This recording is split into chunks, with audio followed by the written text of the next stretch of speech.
Hi, everyone. It's Nancy Reyes with Warrior Canine. And Joanne Soike with For Better for Worse. Who am I with? I don't. And Lisa Wataska with Canine Defined. I hope you all are having a great weekend. Let us know you're there. Um, so, today we're going to talk a little bit about how dogs take in their environment and how you, with this information, you can, improve your training program. So, it's um, it's going to be a little bit of an interesting discussion. Hi, Ronnie, about uh, just things to be more aware about your dog, right? Like we're all about relationship building and all that stuff. So we want to give you more things to be aware of. I know it's a lot, but after a while, it just becomes pretty natural. Hey, Tracy. Hi, Kim. So anyway, that's kind of our topic for tonight. So to start off, one of the things that our we all animals take in our world in certain ways, visually, auditorily, kinesthetically. So this is what we're going to talk about a little bit today, and kind of how you can use that information to help with your training, right?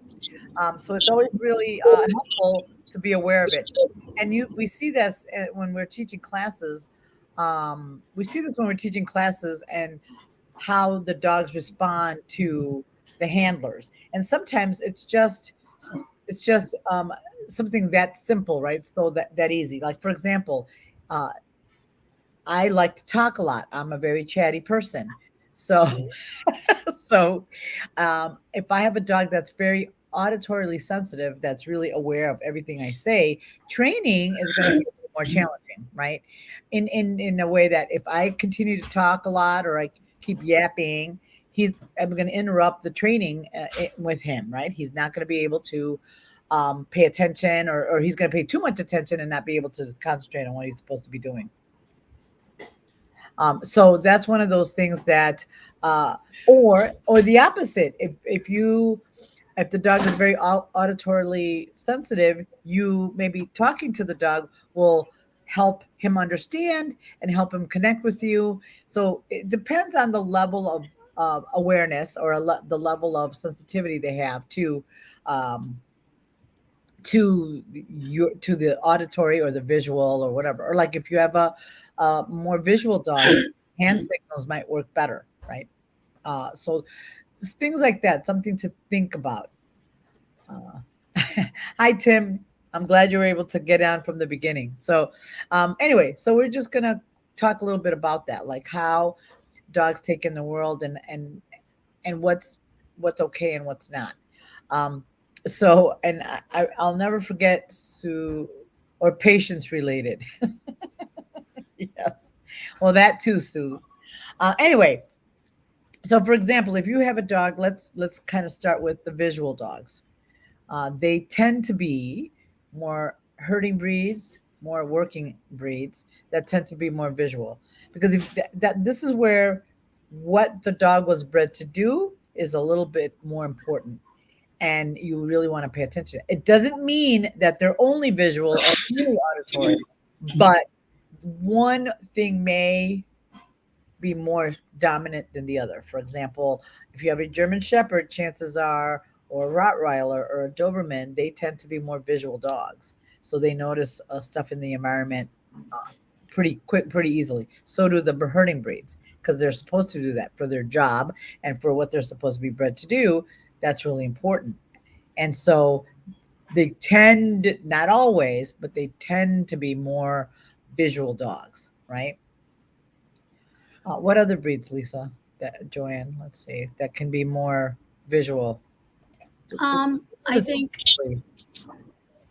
think for visual dogs, I think your guardian breeds, right? Yeah. Because they're Yes. more aware of the surroundings and stuff, and I think they're a little more tricky to get eye contact off of, like because the German shepherds are a cross between herding and then guardian, so they're a little more tricky that way.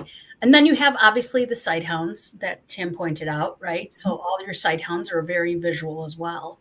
But you also have to consider, right, the prey sequence. Where are they?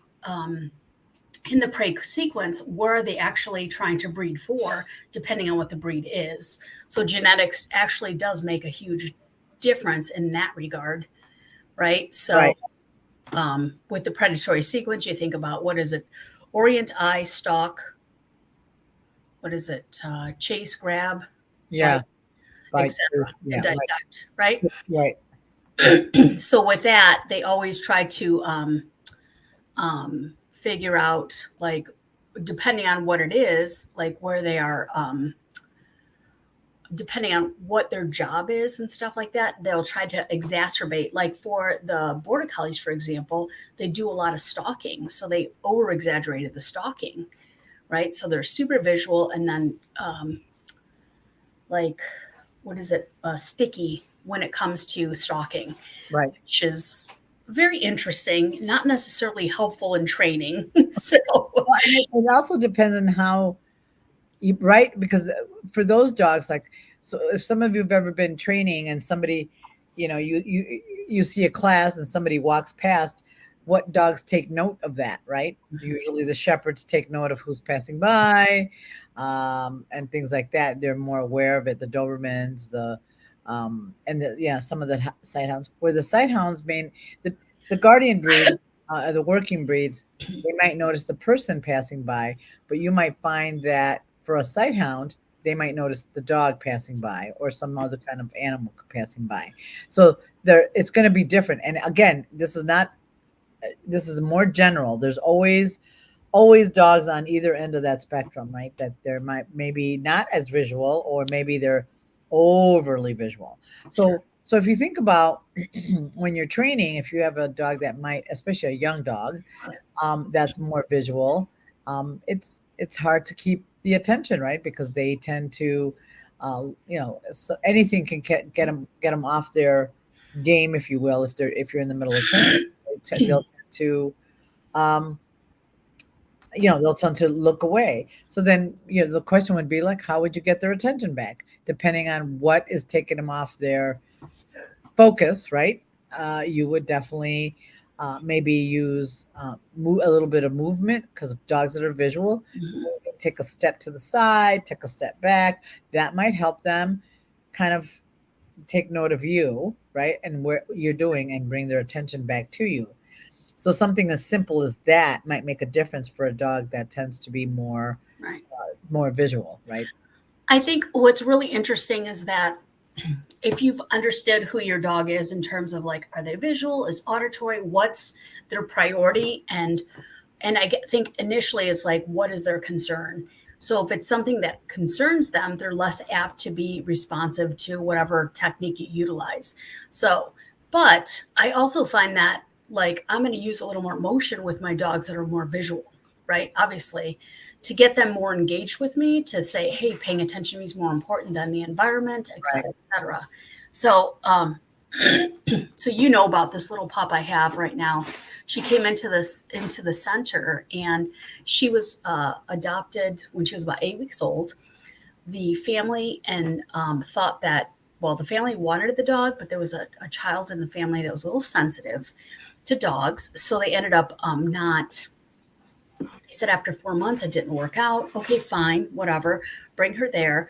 So I went ahead and assessed her. I went to go put her into a kennel, and she was resistant. I could tell she was worried and scared, and auditory and visual and etc.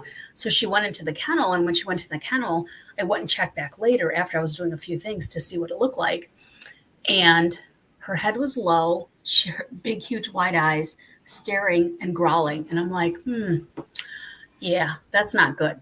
Then one of the kennel staff tried to take her out, and the same thing happened. And I'm like, yeah, you're not staying here. So of course I took her home, because I can't see a dog like being that amount of concern. It's just who I am. It's like, if you're suffering, I can't sit there and watch it. So I took her home and stuff. And she's been with me since, Wednesday. And now she's blossomed a bit. She's less whatever, but she's less, her responses are short and fast to various stimulus, whether it's visual and then auditory. She's sound auditory. She's very aware of stuff, but she's very sensitive to motion and other dogs and even people. And it took her a little bit because my husband went to go let her out and she like lowered her head and big eyes and growled. And he's like, okay, then you won't go out right now. So, so then we ended up working on trying to get her comfortable with him.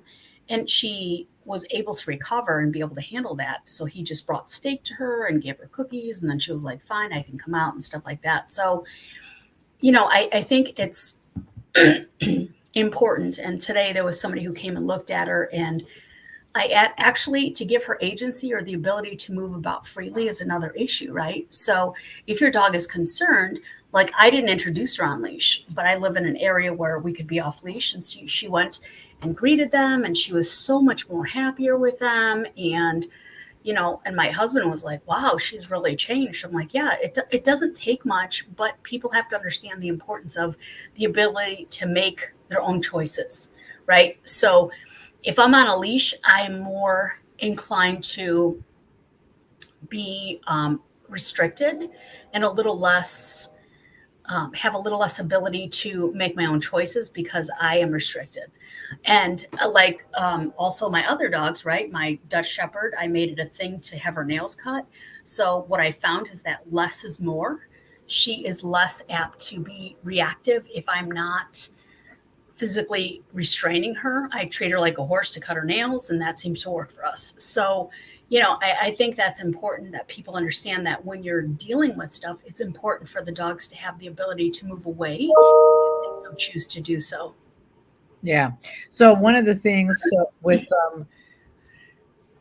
the visual dogs, shepherds and stuff like that, that's why you see so much reactivity, because they are, you know, they're restrained or whatever, and then they, you know, they take in a lot of the world. And if you think about it, that's why sometimes visual blocking the visual sometimes is helpful for those dogs to help them calm down, where then you can eventually get them to where they can see more, and they can you know, they can handle a little bit more. But sometimes depending on the dog, it can create some barrier situation. But mostly that's why with some dogs, cutting off the visual stimulus is very helpful in the training process, right, for them. So so a dog that's the more visual, hand signals might work a lot, you moving a little bit, but you have to make sure that you also, if you're moving too much, whether you might have more, you might have a little more arousal on that one, right? And so you want to really balance that out. So you can move a little more. Hand signals might be helpful. Now, that's not to say that the dogs don't respond to auditory and kinesthetic, which is petting and touching and all that. But you have to kind of, so a dog that's not super kinesthetically aware, petting them, they might like it, but it's not really going to be a thing for them, right? Versus a dog that loves to be touched and handled, that's reinforcement. That's why some people tell us, oh, my dog loves praise. Well, yeah, they like that physical touch that comes along with it, because that's usually what happens. We pray good dog, and we usually pet them, and dogs like that. So some dogs respond to that really, really well. My shepherd loves to be petted and told he's a good boy and have that interaction. He really likes that, but he's still a pretty visual dog. So understanding how much they like, because it's different levels, right, of what they like. Some dogs don't like to be handled at all, so then they, you know, they don't like it, so you can't use it, right? Because I've had somebody say, well, we're going to do petting or pet, you know, praise, because that's what he's got to work for. Well, if it's not reinforcing for the dog, why would you use it? Right. So conversely, the other thing too, if you have hands waving and all that's right, Michelle. Latinos and Italians can't help it, talk with their hands. That could be very, very disruptive to a dog that's very visual, right? That constant movement and moving of your hands and things like that. So it's something that you want to be considerate of depending on the breeds you have, right? And be able to maybe use that sparingly. So if you need to say, hey, you know, moving your hands, it might get your dog's attention to get them off of something. Now, if your dog is more auditory, this can be a blessing and a curse. It depends the level of auditory awareness your dog has, right? If a lot of noise is too much talking, adding to that is not going to be helpful. But you can use that to your advantage, right? Let's say you're healing or you're working on something, you can, talk to them sometime. Hey, that's a good dog, good boy, and some dogs love that. But the only way you know that if the dog responds to it. So trying it is going to be really helpful because it's not a one size fits all. You can use all of the above depending on what you're training and what you're teaching, right? You can use petting, you could use praise, talking, or you can use hand signals, right? So I think what I want you to think about is yes, we use a lot of positive reinforcement, we use a lot of food and all that, but there's also more to that reinforcement piece, right? For the dog, because a dog that has checked out or is really watching somebody else, you can put a cookie in front of that dog's nose and they don't care about it, right? What's always telling to me is like when you go to offer them a cookie and the dog takes it to be polite and then goes back to doing what they're doing. Right? I'm like, that's not quite what we're looking for, but what a nice dog. It's so polite. Yeah. Right. Because it's like, thanks, but I was doing something. Yes, pretty much. But yeah, I think that, like there's some dogs that like they're very visual. And I think when we I think it's important, like when we work with dogs, it's super important to do the auto check-in where they offer eye contact. And then you can utilize a secondary reinforcer that you've created, right? So it's like taking a primary reinforcer and then putting it behind something else that you value to create more ability to process or wait until the dog's reinforced based upon the behavior you're working on. So like if I pet him or I say cookie and then I pet you, well, then the cookie precursor is to petting, right? And then if I want to switch that order where the petting dictates the reinforcer, then you know what I'm saying? So Right. that being the case, it's like you have to build that. So if I have a dog who's not super, like Ivy, for example, she's not Miss Touchy Lovey. She's touchy lovey because I've worked really hard to help her understand the importance of it. And my relationship has been first and foremost in our interactions. So she's like, okay, I love your touch. But if somebody else touches her, she's like, where's the cookie? She's, I don't know if I like this. Is there a cookie involved or not? And so, yeah. So I think that's pretty interesting information about how we train that piece of it. Right. And like for example, Joanne's Vishla, he loves praise and what a good dog, and he bounces around. He's just he loves it. I mean, he likes the cookies too, don't get me wrong. But that's not, and he loves touch and all that. So depending on the dog you have at the end of the leash, you're going to have to work it accordingly. So, and she has a tendency, and so Joanne, praises him more physical because he really enjoys being handled and being touched and all that praise. He thinks it's the best thing ever. Again, he likes cookies and she uses cookies, but he's very, like Kim said, Milo loves praise. He's a proud walk.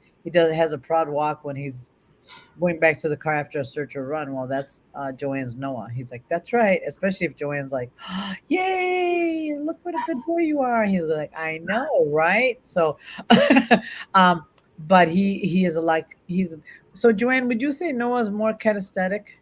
Well, and there's the other one that you actually didn't mention, but I would say he's kinesthetic and olfactory, quite honestly. Oh yeah, right. And I was getting to that one. Yeah, but so he's kinesthetic, yeah, right. And this is how you know, right? Because he takes a cookie. But he wants to be. You're gonna touch me. You're gonna love me because I want that, right? Don't you find that in the Vishlas anyway? Like they're so. I want to wear you. A lot of them. Yeah. Want to wear your clothes, climb in your shirt and walk around with you. Yes. Yeah. Which is interesting because the sporting dogs can be visual as well as they can be visual, but they're not as visual as the just shepherds and the working dogs and the herding breed or the sight hounds. They're visual because they have to be, but they're not. They're more olfactory dogs, which is what Joanne was talking about. Some dogs really enjoy sniffing or the olfactory part of it. So that's in and of itself for some dogs very rewarding. That brings me to those of you who do nose work. There was a dog that we were at a meetup, and he was so olfactory but he was wanting to smell the environment, right? Not do the search. He was torn between those two things, the environment and and the odor we're asking him to find. And interestingly enough, what we ended up having to do is make the hide easy. He found it, and then the reward was to let him go sniff the environment because that was more reinforcing to him. And he was a German Shorthair, which, again, food wasn't as reinforcing. So that's and this helps us become better trainers, right? Not all dogs. Some dogs are very food motivated, yes, and they love the food and they enjoy it. But some dogs, you might have to get creative in how you work that out, right? And so you have to do that. Go ahead, Joanne. Well, I was just going to say, when you think of what they're bred to do, whether they're retrievers, pointers, flushers, setters, right? A lot of times they don't see a bird. So, and even if your dog doesn't hunt birds or anything like that, right? That's the genetics of what those lines come from. And so classically, if they're hunting upland game, the birds bury themselves in very deep grasses, so you won't see them. So they are traipsing through a big old field, and they have to stop, right, and tell you where the bird is. So they have to get all of that coming through those grasses. And, even the retrievers, right, if you're going to take down a duck, quarter mile away, the visual field doesn't really matter at that point, right? Because the depth perception of the dog, it's gone. It's too far, it's too close. So they really need to turn on those olfactory skills to go and find that bird. And so I just find this super, super interesting. And again, like Nancy said, right, this is a generalization on breeds. It does not mean every dog of that breed is going to have these traits. But when we look at, 1,000 dogs, the spike is there, right? Right. Yeah, because the truth is, not everybody's going to do, be more visual, whatever. But and some of the dogs are, the extremes are what's challenging, right? When you have an extremely visual dog or an extremely olfactory dog or an extremely where they are really, that's kind of off the mark where you can't get the dogs off the attention off of something, or it's wanting really to sniff really hard, where there's so much more olfactory. When it's little overdone is when it becomes challenging for training, right? Then that makes you kind of work a little harder on that. Same with, if you have a dog that's super visual, that just is looking around at everything, it's really hard to find something that's going to help that dog focus in on, right, what you're doing and what you want him to do and to get to work, right? It's really challenging. You have to get a little more creative about what works for them. I think, like Suzanne Clothier pointed out, like if it's uninterruptible, it's non-functional, right? And that's what we're looking for. It's like if it's uninterruptible and then either A, work your stimulus gradient by moving further away to see if the dog can handle that. If not, then you have a bigger issue, right? So, those are things to consider, like, and when you're working with dogs, because I know you guys do the same thing. When I first see a dog, I'm like, who are you? What's going on? What do you feel about this? How do you feel about this? Is this too much? And then you adjust accordingly. How about here? Can you take a cookie? How about if I go further back? Can you take this? Can you hear me? And so forth. And I think it's important that when you are working with them, you have to figure out where your dog's functional level is, right? So Can you hear me? Can you respond to this and so forth? And then you start increasing the difficulty, but not until you establish that baseline. I think they talk about, I forgot who said this, but they were talking about when, and this was like Dr. Kathy Murphy and a few of them. It's like you have to have your dog in a frame of mind where they're able to be functional at the time before you actually start. So they have to be at a healthy level of awareness, which is not one extreme or another, but they're aware. And then you can go ahead and take them into a new environment to try and help them work whatever skill or whatever you're looking for to do. Right. So one of the things that we, because yeah, there's going to be extremes on on either side of that, right? Where it gets a little more challenging. But one of the things you should probably, everybody can test out, right, at home, is your dog more auditory or visual, right? Um, if ask him to do something, use praise, and see. And the way you test it is, will you continue to get that behavior? Because some dogs will be like, well, if you're just going to pet me, well, I don't know if I'm going to do that again.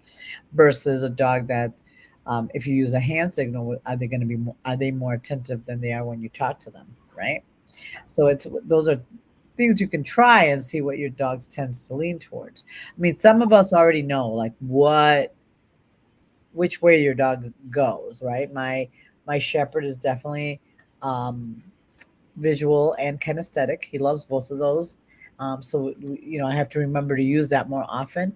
My lab obviously is pretty olfactory, and because she's loves to find stuff, but she's also pretty visual too. Not super visual, but but more that she uses her vision more than she does her hearing, right? Because some dogs, this is where it becomes challenging, right? Some dogs are very auditory, and so sometimes something can throw them off balance, and we didn't even hear it. They heard it a while ago, and we didn't. We just happened to catch up when we saw the reaction to it. So dogs that tend to be more auditory or are more sensitive to it, it can become a little bit. That can be pretty challenging.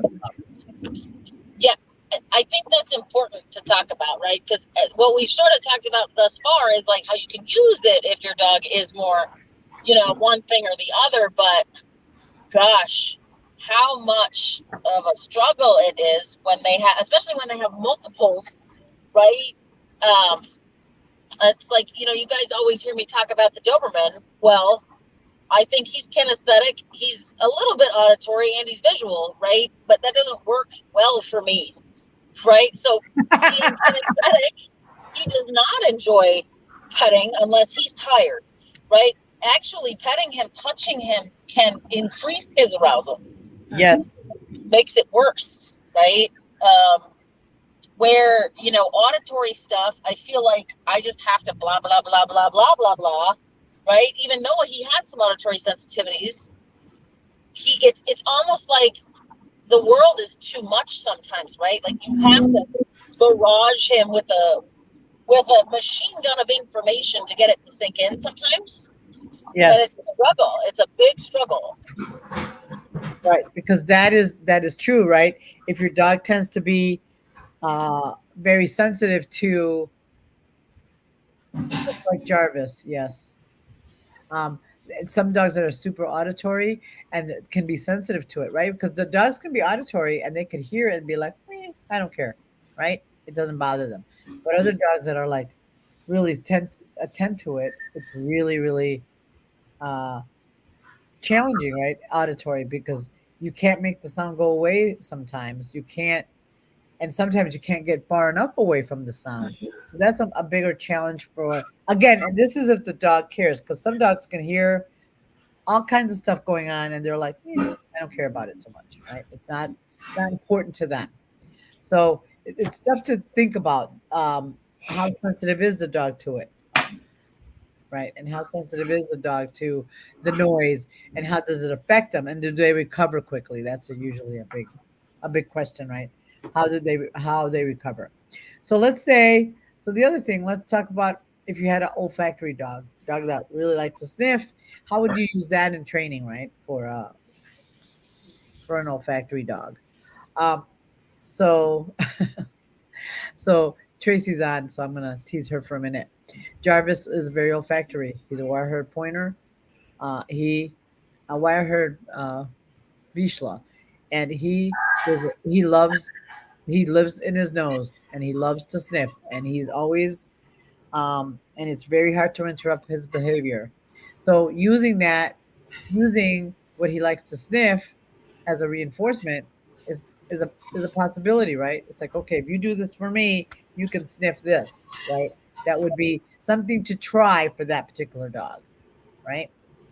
Because he's like, once he gets on a carpet or a girl scent or a other dog scent, he can become a little bit and uninterruptible. Right?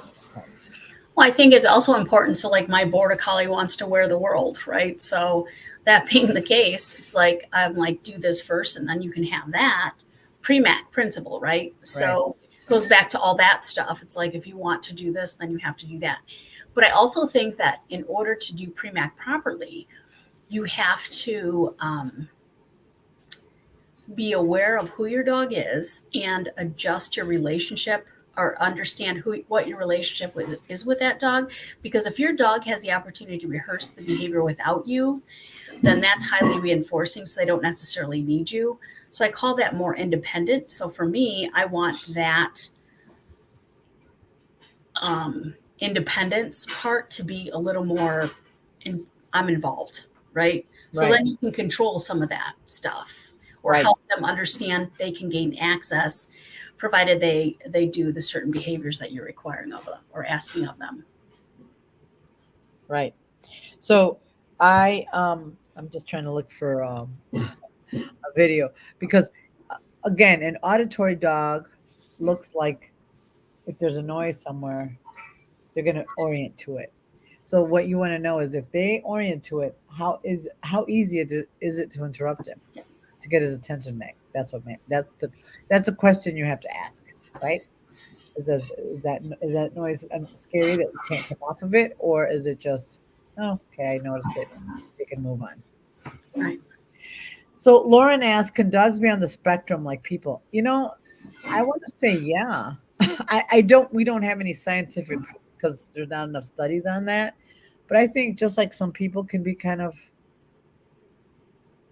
there, right? Or, a little bit off or a little bit different. Dogs can too. What do you guys think? I think, again, there's not a lot of studies on that. But I think I have one. Well, the only reason why I say that is, right, I was sort of watching something on people with Asperger's and autism and, right, just how they process life. How or, things like that. And I feel like watching Bam, he has so much information coming into him, right? Which is why I feel like I have to barrage him when I want him to do something, right? Hey, here, come, here, right? And I hate training that way, but it seems like I have to do that to get in there to compete with everything else that's going on in his head, right? It's just I don't know if I'm right or not. I'd love to, if someone was doing a study, I'd love to be a case study for them. The one I mean.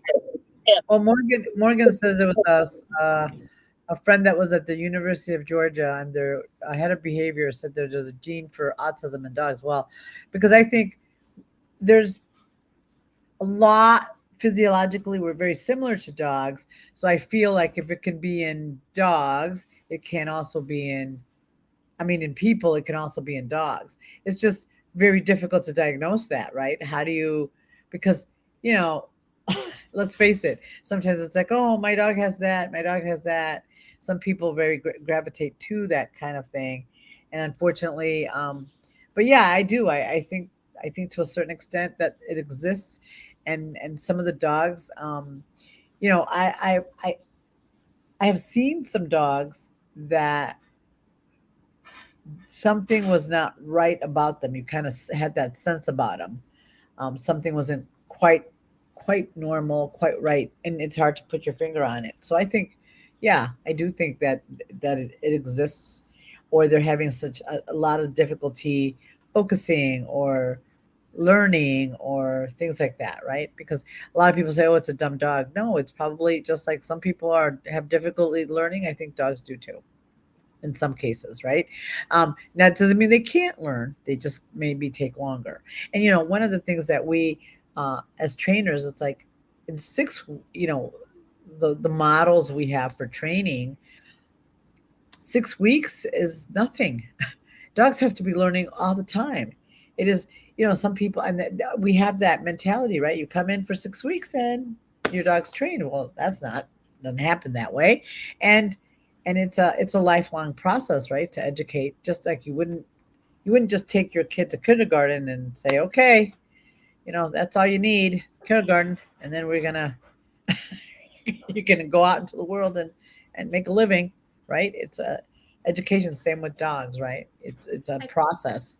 I think that's what's crazy about training is that, like for me, the most important thing is relationship first before I start ever asking my dog to do anything else. I mean, are you mentally aware of who I am, where I am? Are we together as a team and so forth? And I think that for people, we have such crazy expectations of dogs. It's like there's still species that are sentient beings that need the same care and respect and understanding that we allow ourselves and others. So, like first and foremost, going back to this little pup I have, like she's been with me since she was returned on Wednesday. I saw the situation. I'm like, you can't be here. I brought her home, and now she's like a brat because she's had the autonomy to make choices, and it's not. I let her be a little naughty because she was so inhibited about things initially, and then she starts to get naughty and stuff like that. And I think, and now like this particular dog is. I could let her out and she stays by me. She has the autonomy to move away and come back when she feels like it. It's like, it's so important that they learn how to have that relationship first. And then we push so hard. It's just, it's not fair because like you said, we don't require that of children. And 6 weeks is nothing. It's a drop in the bucket compared to what the whole world has to offer. Right. And Deb, yeah. So you see, she was saying that Mindy doing nose work. If Mindy finds it difficult to work out a hide, she'll start looking for it, which is very common in some of the working breeds. And her experience with her is that she's highly visual, and yeah, she really is, very much so. Um, so, and so that's really good information to know about your dog when that your dog tends to be more visual, so it's easier to help her in difficult situations, and it also helps you be able to figure out how to help her out, right? How to make it better for her, or how to get through to her to be able to um, help her in whatever situation she gets in. And yeah, Lauren, that is a big was it Culture Clash, right? Lisa there's a book on it by Gene Donaldson about going to another planet, which is where our dogs spend The a lot of Gorns. I'll never forget that. The Gorns. I'm like, that totally makes sense. yeah, where that we expect them to know, because I can't tell you how many people, some of the old school trainers, like, well, they're supposed to know that. Really? Well, how did we tell them that? Did we give them that information? And so it's one of those things that want to you definitely want to think about that. Does your dog really understand? And this is why we wanted to kind of talk about it, because this is part of building that relationship, understanding that your dog, oh, it's more visual. Okay. So then what we can probably do is we can probably figure out a way to train them better, or if they get their attention, or know that what might catch their attention, and be able to redirect them and kind of help them through some of that stuff with the information that we know about our dogs. And if your dog happened, like my shepherd tends to be visual, but he's also very kinesthetic, so I can use both of those things to help me work with him, right? So if I can get his attention and I can and pet him and that can keep him more connected to me and keep and be able to complete that training session without him getting too distracted on something else, right? And that's kind of the information you're looking for. Or does your dog hear something? How quickly do they recover? Do they keep attending to it even if they can't see the sound? Because sometimes if they know where the sound's coming from, it's not as big of a problem versus a sound, if they don't know where the sound is coming from. So those are all things to consider. Oh, Joanne, you're going through a rough spot, I think. Your your thing got kind of blurry. Right, Lauren, going to a different, like I said, that book, that was one of our books that I read many years ago when I first started training dogs, and it kind of helped put that in perspective, right? Well, we went to go see her, didn't we? Yeah, we did. Where it was, but I remember that. It was the first seminar I went to. I'm like, oh wow, Yeah, that totally makes sense. And yeah. It was a really, but it's something for us to consider how the dogs take in the world. So you need to kind of do some observation. That's one of the beauties of being able to living with our dogs, right? Observe your dog. How is your dog taking, when your dog is on its own time out in the yard or whatever, what how does he what does he do? Is he looking for stuff? If he's sniffing, is he listening for things? What gets his attention right away? Some noise that a dog made down on the other side, or is it somebody that walked past? Because some of the dogs that are very visual, people walking past their house or past the yard, is going to get some kind of attention, right? Good or bad, it's going to get that attention. Or butterflies too. That's talk about visual, right? Something that tiny. have you guys ever noticed? So I'm further out where there's not a lot of stuff around me in terms of houses and stuff like that. So one of the things I enjoy and observe, like my dogs go out, and then if it's like a more what do you call it, like a more humid day or morning, they'll go out and all of a sudden they stop and they take in their world, and by the smell, it's pretty cool to see that. If you've ever witnessed it, I just think it's fascinating because I'm like, oh, look at that. They're really checking out what's happening. And it wasn't just one dog, it was multiple, one after another, right? So they go out and they smell it. And I'm like, I wonder what they're smelling, what they're seeing that I don't know. It's just fascinating to me. Right. And I know and you could see, it's so interesting when I see my dogs go out. My shepherd is looking around, scoping the environment, where my lab is sniffing, checking out, oh, who's been there, and she's a little bit more olfactory, right? And while she's showing me some sense, a little bit of sound, she's aware of sound. She definitely is. She definitely is a more olfactory dog. And as you can see, my very kinesthetic dog obviously wants to lick me and touch me, and that's just how he rolls. And that's how. Huh? I'm cracking up because I was just at Nancy's place this weekend, and how many times I have to peel my dog off of the front lawn of the training facility, right? I mean, he would sit out there for an hour and smell everyone's pee and pee from the last week, and the squirrel that ran by is just ridiculous. But it's how he processes a lot of stuff. Right. Right. Yeah, right, Kim. And they can smell the animals that are in their yard and things like that. So it's really interesting to take the time and watch and see how the dogs process their world, what they're really attending to. And it'll give you an insight as to what's important to them and what they find reinforcing for them, right?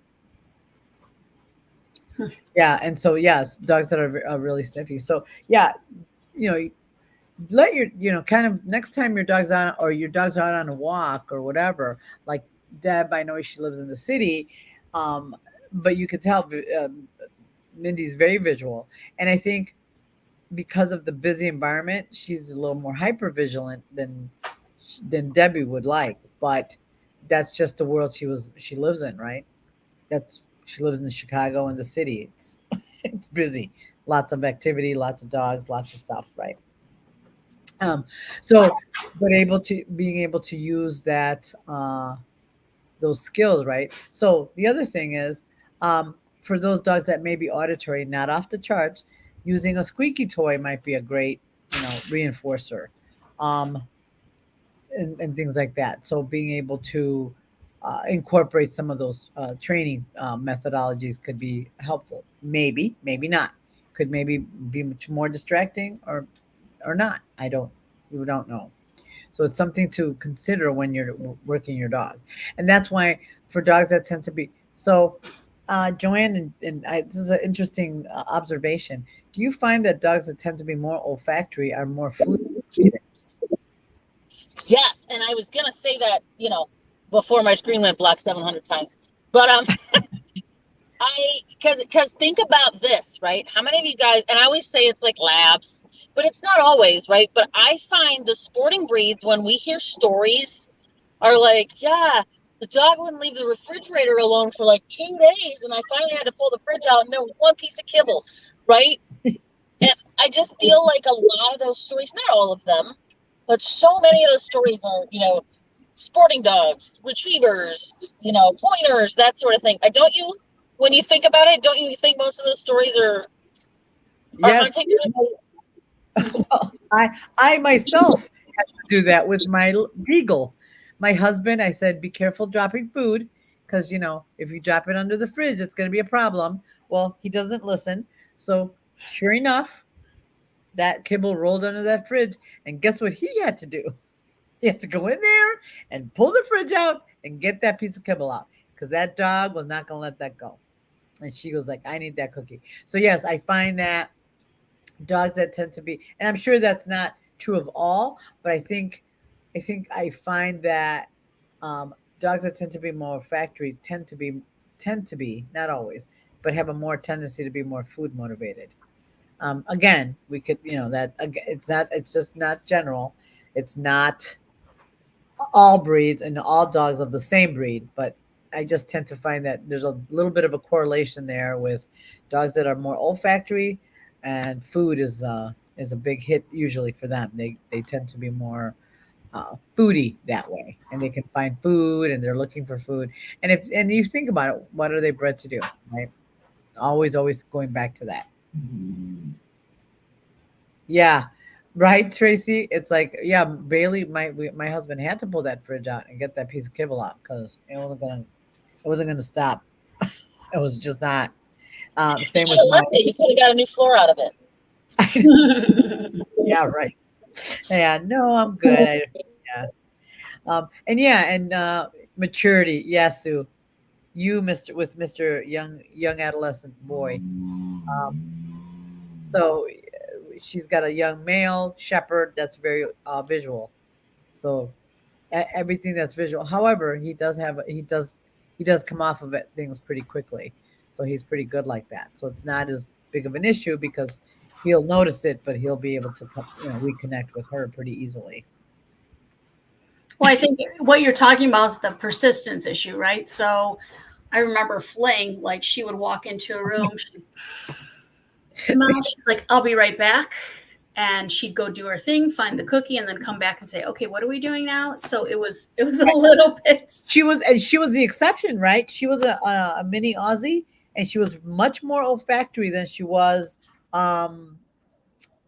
She was much more olfactory than she was visual for that breed, right? So that's what so she's a very good example of what there's an exception to that, right? Mm-hmm. She was very olfactory. She actually, at, I don't know, 3 or 4 months old, climbed a cat tree for cat food. On top of it. Yeah, that was fun. I was on the phone. Yeah. Like, hold on a minute. My puppy might kill itself. I got to go get her. Yes. So she's very persistent on it, but she was a much more olfactory dog. So those are things like, it's not a lark that dog decided to climb that tree to get the cat food. I mean, there could be 10 dogs and not one of them would want to, they might notice it, but they're not going to try to climb to get it, right? It's not as important, or they might try and they're like, and they might leave it. So that's another whole issue. But you want to be aware of how does your dog take in his environment in order to be able to process it, so you can use some of that information to help with your training. It really, because I think we get stuck on the cookie thing all the time, and we use cookies all the time, but there's other things that can be very reinforcing for the dog, right? So, and then dogs that tend to be more kinesthetic, also that also translate to ball toys, because that's Tugging. kinesthetic too, right? Tugging. Tugging. So dogs. So I will tell you the most magical toy in the whole wide world that I found for my kinesthetic auditory dog. I found a jute stick Kevlar squeaky tug. Mm. And I bought like 7 of them because I thought, oh my God, they're going to discontinue this and I'll never find it again. But, right? So something that squeaks and makes noise and is tuggable. Oh my gosh, it's like the most favorite prized toy ever. So, Yeah. And combining all of that, right? Yeah. And so that's what I mean. So for auditory, think about like the toys that they might enjoy that you can use as reinforcement sometimes, because they do enjoy that noisy, or that kinesthetic tugging toy would be really great. That's why some dogs will work more like, and it's true of my shepherd, right? He's very kinesthetic too. He likes it. Yeah. He loves toys and balls. He prefers that over food, right? He just does, because that's what he enjoys. Where the lab is a little more factory, and she's all about the food. So training is, I would play with it, use a toy sometimes or whatever for him, because that's what he really enjoys it, and he finds it very reinforcing. Where the lab doesn't find that as reinforcing. So, Yep. Lauren, you're right. Husbands are not listening. You got that right. Like right now. Sorry to all the husbands out there, but that's true. Anyway, so I want you, think about what really your dogs enjoy, and then be able to use that. And also for those of you that are dog trainers, it helps you give people ideas on how to help connect with their dog.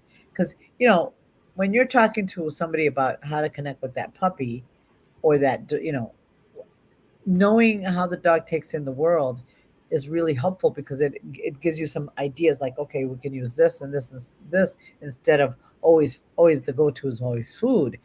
It's not always food doesn't work for every single dog. You have to maybe use something else.